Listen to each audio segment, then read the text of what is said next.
Good morning, welcome to Halcyon Talks. Today I am thoroughly excited to be speaking to the lovely Amanda Green. Amanda Green is the owner of Amanda Green Emotional Health Coaching. She works wonders. I have been a client of hers as well, so I can personally recommend her.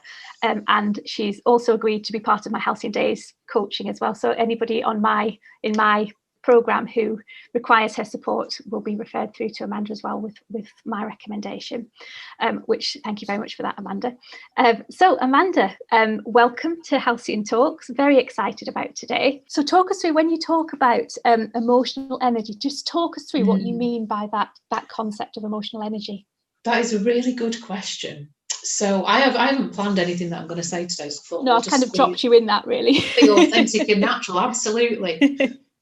What do I mean by emotional energy? I mean that, I suppose, how I'd say it is that there are conversations going on between us all energetically that are nothing to do with the spoken word.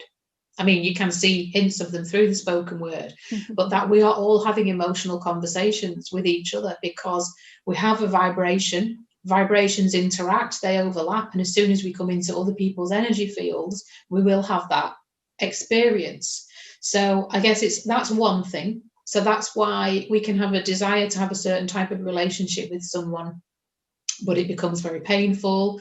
You know, we feel that they are saying things that are going to hurt us all the time or trigger us, and actually sometimes it's the reverse that's going on, and it's basically, it all boils down to different emotions and feelings, judgment being one of the biggest ones.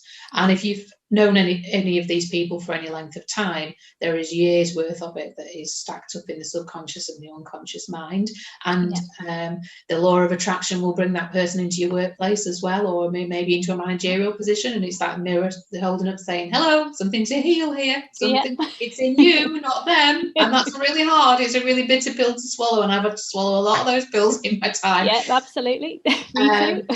And then I suppose the other aspect of that is that our emotions are messengers, but generationally we've not been trained or given the tools to work with emotions at all, and we reject them. So as soon as we have a negative emotion, it means there's something wrong with us, it's bad. We trap them in our body, and you'll know about that, you know, the metaphysical stuff. The last manifestation of that is going to be physical in disease and illness. And it's like, if we could just learn and understand how to let emotions move through us and what they tell us, you know, simple things like, if we get angry, a lot of that is old, you know, it's not just what you're responding to in the moment, it's years worth. But what anger does do, it moves us up a level on the emotional scale from victim, so it makes us not so powerless anymore. So it's trying to help us in that way. We need a healthy expression of it, of course, but it's also teaching us to develop healthy boundaries. So there's something gone wrong there. Either someone has encroached on your boundaries, or you've actually crossed the line of your internal guidance system or your values. We see that with shame as well. You know, we can all do it, can't we? We can all send a message to someone. We can all say something, and it might sound funny on the top, but it's actually, there's something in there that's underlying. That we're having a little bit of a stab, or there's a little bit of a secondary meaning there, and then we feel bad.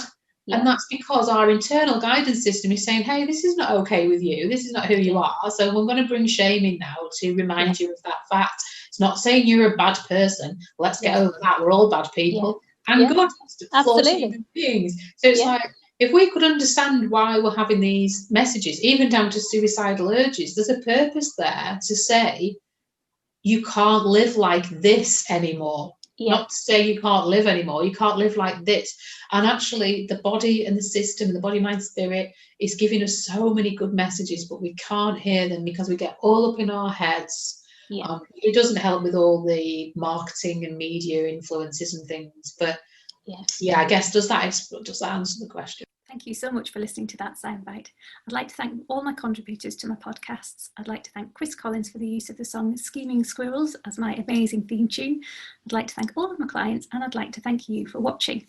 If you'd like to watch the full-length videos, then please subscribe to my membership package, or it's also available to my one-to-one coaching clients.